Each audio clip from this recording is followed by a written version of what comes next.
It hurts my brain and my heart. So this is not recommended for anyone. I just did it because if I didn't do it, then good chance Tesla would die. When my brother and I were starting our first company, instead of getting an apartment, we just rented a small office and we slept on the couch. And we showered at the YMCA, and we're so hot up we had just one computer. So the website was up during the day, and I was coding at night, 7 days a week, all the time. And I sort of briefly had a girlfriend in that period, and in order to be with me, she had to sleep in the office. So work hard, like every waking hour. That's the thing I would say, particularly if you're starting a company. And I mean, if you do simple math, you say like, okay, if somebody else is working 50 hours and you're working 100, you'll get twice as much done in the course of a year as the other company.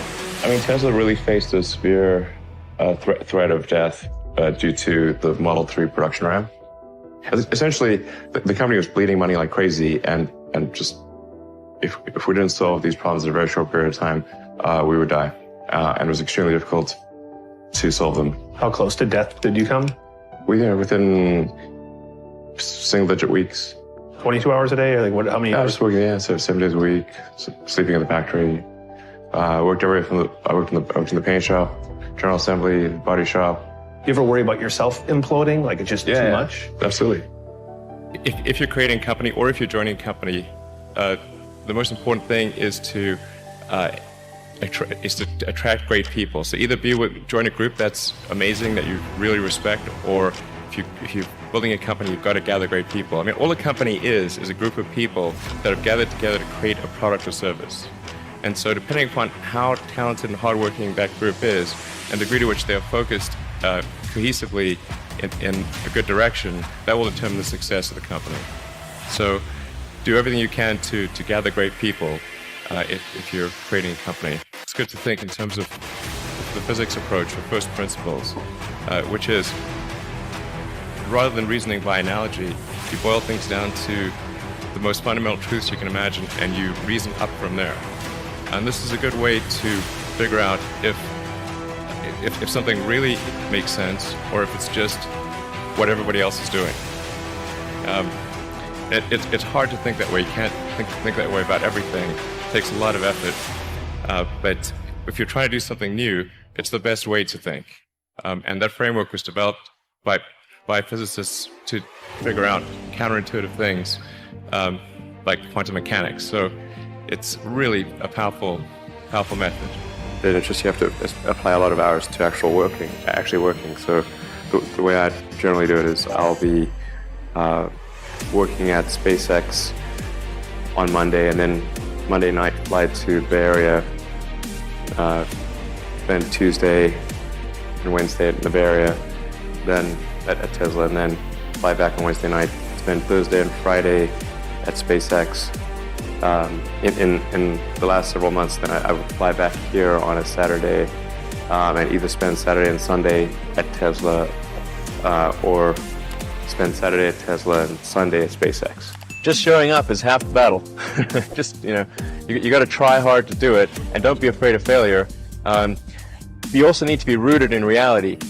So you shouldn't, it's easy to get high in your own supply. You've got to not be afraid to innovate, but also don't delude yourself into thinking something's working when it's not. Or you're going to get fixated on a bad solution. Don't be afraid of new arenas. You can get a book, you can learn something, and experiment with your hands, and just make it happen. Find a way or make a way to get something done. But I think people can choose to be not ordinary. They can choose to not necessarily conform to the conventions that were taught to them by their parents. So yes, I think it's possible for ordinary people to choose to be extraordinary. If somebody is doing something that is useful to the rest of society, I think that's a good thing. Like, it doesn't have to change the world. Like,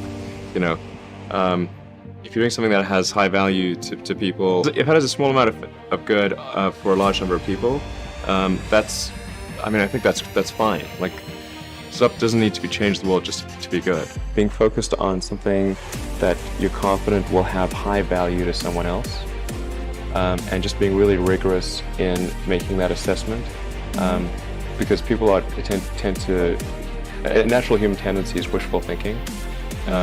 So a challenge for entrepreneurs is to say, well, what's the difference between really believing in your ideals and sticking to them versus pursuing some unrealistic dream that doesn't actually have merit?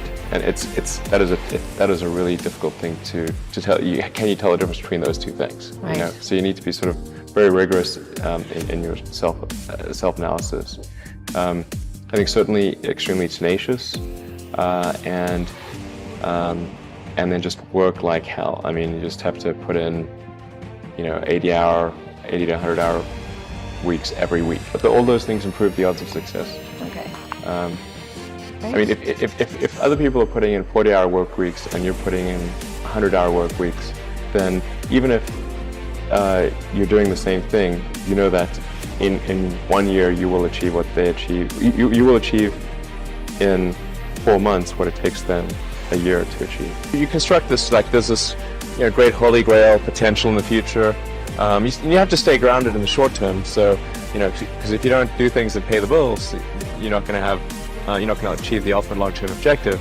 But it's nice to have that sort of holy grail long-term potential out there as an inspiration for coming to work. It's really a mindset. You have to decide, we're going to try to do things differently. Well, provided that they're better. You shouldn't do things differently just because they're different. They need to be different or better. But I think you just have to sort of decide, let's think beyond the normal stuff and have an environment where that sort of thinking is encouraged and rewarded, and where it's okay to fail as well. Because when you try new things, you try this idea, that idea, well, a large number of them are not going to work. And that has to be okay. If every time somebody comes up with an idea that has to be successful, you're not going to get people coming up with ideas. You had that third failure in a row. Did you think, I need to pack this in? Never. Why not? I don't ever give up. I mean, I'd have to be dead or completely incapacitated.